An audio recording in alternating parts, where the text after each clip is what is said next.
spent the last 2 years talking to all the political players, all the political groupings in Uganda, so that we can come together. Unfortunately, there has been a lot of interest that we have not been able to agree. That being said, I know that the people of Uganda are way ahead of us. I am convinced that the people of Uganda are already united. This they've been telling us while I lead the People Power Movement, and it's for the sake of the election that I, together with my team, had to create the political wing of the People Power Movement, and that is the National Unity Platform. We did this because we knew that we had to answer the cries of the people to unite. We established the National Unity Platform to unite all forces of change, but it had to come as a political party. And right now, as we speak... Sorry, I must interrupt you there, because I do want to ask you this, right? What do you have to say to Ugandans who think that you've done a great job in using your voice to amplify the voices of others, especially young people in the country? But they argue that that doesn't necessarily make you presidential material.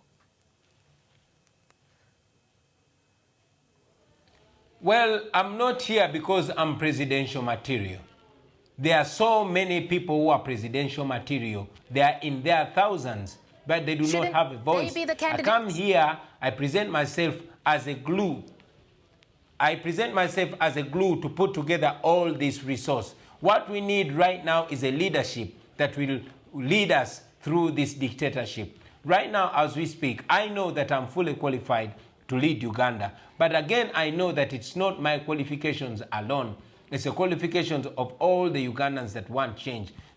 I'm not doing it as a person, we are doing this as a team. But again, I must also say that I am presidential material. I'm well educated, I'm well researched and well traveled. But most importantly, if we are to compare with the president that has presided over our country for more than 34 years, he is not as educated as I am.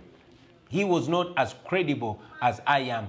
And he was around my age when he came to power, when he took over the country. I want to believe that I am as qualified as him or even more.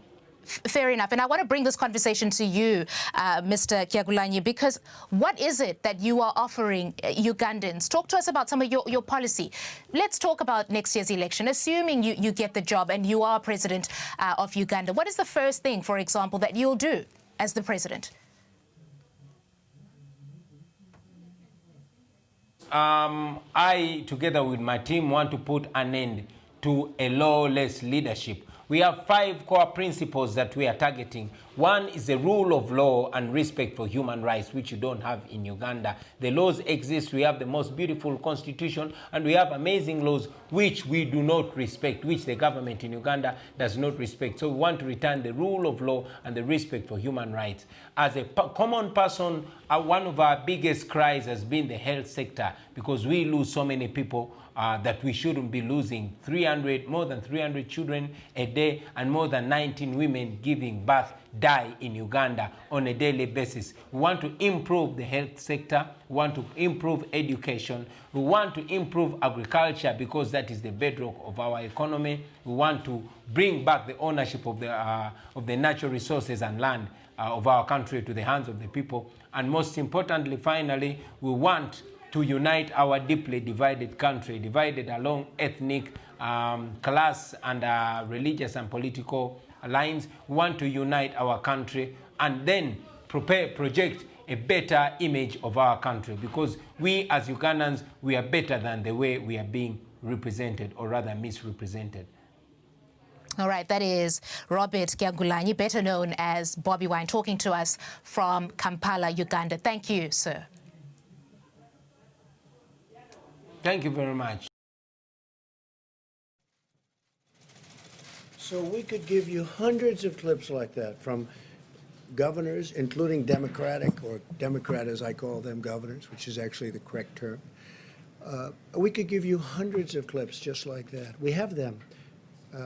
We didn't want this to go on too long, but I just want to say it's, you know, it's very sad.